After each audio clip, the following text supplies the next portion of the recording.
थे। मैं निकालना भूल गया और चारों तरफ आग लगा दी। अब मेरे बश में नहीं है कि उनको बचाऊं। आग बुझाना मेरे बश की बात नहीं। आग चारों तरफ लपटे ले रही है। मेरे बश में नहीं उन बच्चों को जला दूं, लेकिन अस्तित्व चाहे, परमात्मा चाहे तो उन्हें जिंदा रख सकता है।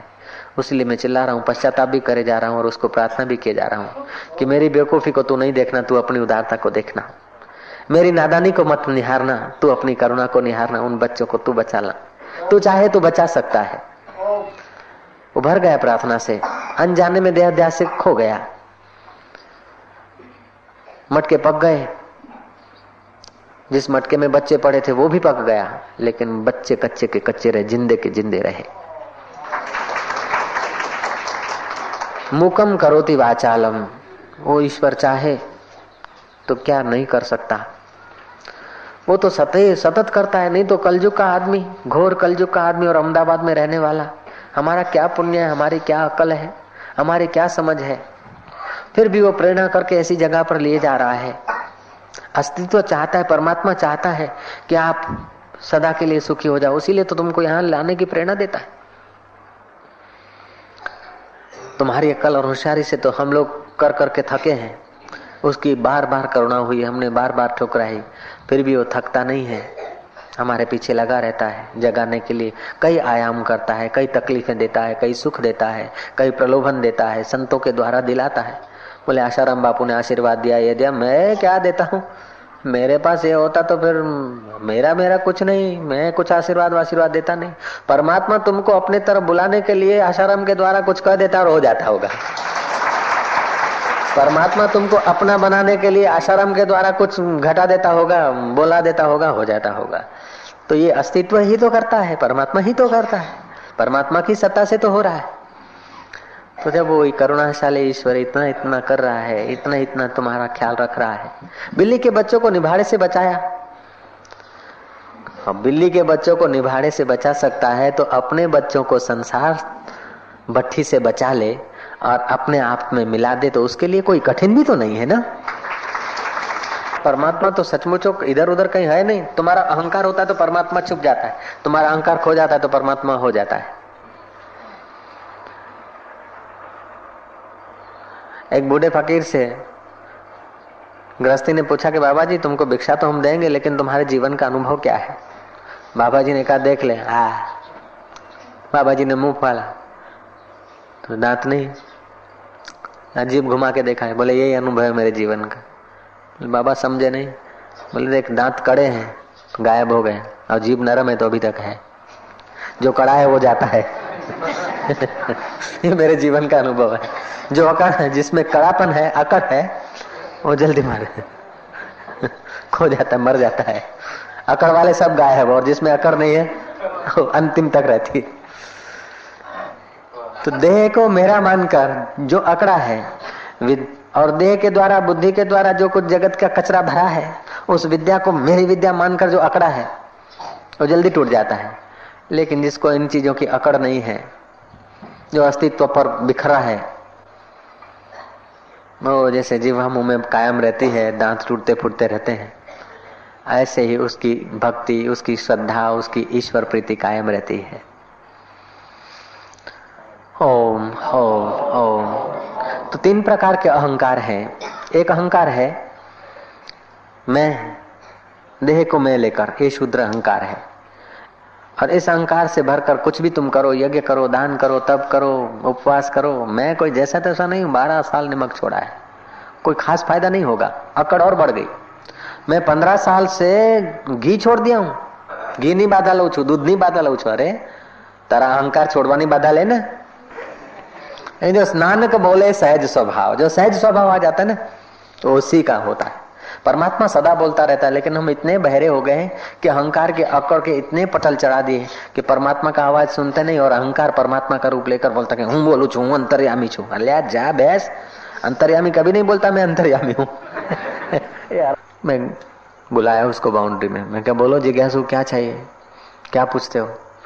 बोले हे बापू मेरे को अंतर प्रेरणा हुई है। मैं क्या ठीक है, तुम्हारे को ही है, तुम भी हो और प्रेरणा भी है। बोले हाँ। बोले एक जैन मुनि है हमारे गुरु, उसने भी प्रेरणा करा है और मेरे को भी अंतर प्रेरणा हुई है। मैं क्या ठीक है, क्या चाहते हो, क्या चाहिए। बस के आशीर्वाद चाहिए। ऐसा करके उसने एक बटुआ निकाला, बोले बापू इस पर हाथ रख दो। मैं क्या हाथ तो रख दे, लेकिन है क्या भला?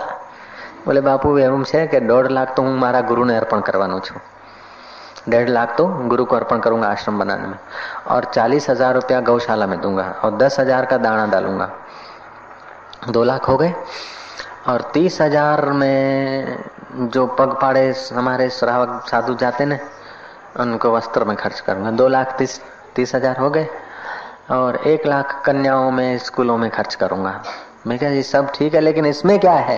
बोले ने તમે હાથ જ અડાડો, મને પ્રેરણા થઈ છે, મારા ગુરુને પ્રેરણા થઈ છે, હવે આપ અડાડો એટલે અમારું કામ થઈ જાય। મેં છે શું કે બાપુ 21 રૂપિયાની લોટરીઓ છે ને 5 લાખ ખુલશે મારા।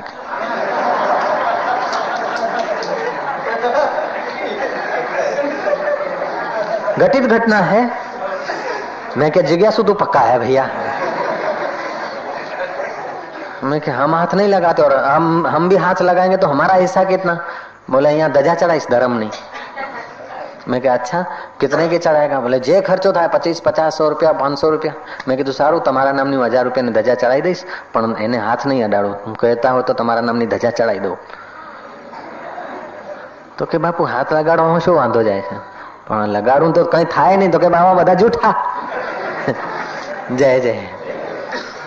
तो सच्चे साधु ऐसा थोड़े सोचेंगे कि लोगों का रुपया 2-2 रुपया लेके निशासा लेके जो 5 लाख इकट्ठे हुए, 10 लाख इकट्ठे हुए, कुछ बपरा गए और बाकी के 5 लाख तुम्हारे को मिले।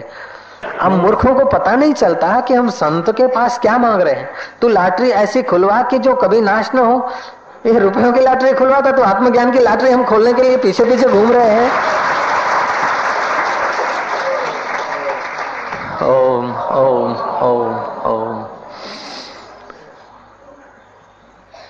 तो एक अहंकार है जो देह को मैं माना तो बुद्धि अंधी हो जाती है। किससे क्या मांगना है वो भी पता नहीं चलता, किसके आगे क्या प्रार्थना की जाए वो भी पता नहीं चलता, कौन क्या देना चाहता और हम क्या मांग रहे हैं वो भी पता नहीं चलता। ये अंधा अहंकार होता है। गुरु कितना पुचकारते हैं, कितना प्यार देते हैं, कितना उठाना चाहते हैं, और हम कितनी टेढ़ी खूनी मारते हैं। ये अंधा अहंकार है। जब अंधा अहंकार होता है तो हम भगवान का, गुरु का और अपने जीवन का अनादर करने लगते हैं। दूसरा होता है एक आंख खुली है, वो है कि मैं भगवान का हूं, भगवान मेरे हैं। कभी न कभी दूसरी आंख भी खोल देगा। मैं भगवान का हूं, भगवान सर्वव्यापक है। जिसको दुख देना चाहता है वो दुखी होता है, जिसको सुख देना चाहता है सुखी होता है। मेरे द्वारा भी भगवान कराता है, जो कुछ कराता है उसकी मर्जी से होता है। बेटे को पढ़ा दिया तो उसकी मर्जी से, बेटे की शादी हो गई तो उसकी मर्जी से। मेरा बेटा नहीं भगवान का बेटा है, मेरा घर नहीं भगवान का घर है, मेरा देह नहीं भगवान का देह है। ऐसा जो अहंकार है वो भक्त का अहंकार होता है, वो शुद्ध होता है, पवित्र है। कम से कम भगवान को कर्ता मानते हो ना, अपने को तो कर्ता बनने की मुसीबत से हटाते हो। ये सात्विक है। तीसरा अहंकार होता है गुणातीत। न ये बेटा है, न मकान है, न घर है, न दुकान है, न मैं हूं, न मेरा है, न जीव है, न ईश्वर है। केवल सब संकल्पों का खेल है। बस जो है सो वो एक ही सच्चिदानंद असंग मैं आत्मा हूँ। मेरे ही अनेक रूप हो रहे हैं। मैं ब्रह्म हूँ। सूरज में ओज मेरा है, चंदा में चांदनी मेरी है, ऋषियों में ऋषित्व मेरा है, साधुओं में साधुता मेरी है। जोगी मेरा ही योग करते हैं, तपस्वी मेरे लिए तपस्या कर रहे हैं, ज्ञानी मेरे को ही साधते हैं, और भोगी मेरे को ही ढूंढ रहे हैं। मैं सुख स्वरूप हूँ, मैं आनंद स्वरूप हूँ, मैं ब्रह्म हूँ। ये शुद्ध अहंकार है। यह अहंकार करने से बेड़ा पार हो जाता है। अहंकार करना है तो ऐसा करो, मैं चैतन्य हूं, मैं परमात्मा का हूं, गुरु का हूं, या तो मैं ब्रह्म हूं। 3 प्रकार के अहंकार है, एक छोड़ दो, 2 तुम्हारे हैं। ओम ओम ओम। तो अष्टावक्र कहते हैं धर्म अधर्मो सुखम दुखम मानसानि नत ते विभु। ये सब मन के हैं। धर्म अधर्म सुख दुख ये सब मन के खेल हैं, विभु के नहीं, परमात्मा के नहीं। न करतासी न भोक्तासी मुक्त एवासी सर्वदा। हे आत्मदेव, हे मेरे पुत्र, हे जनक, तू सर्वदा मुक्त है। तू किसी का पुत्र नहीं, किसी की पुत्री नहीं, किसी की पत्नी नहीं, किसी की माँ नहीं। तू मुक्त आत्मा है। देह है किसी की पुत्री, किसी की माँ, किसी की पत्नी।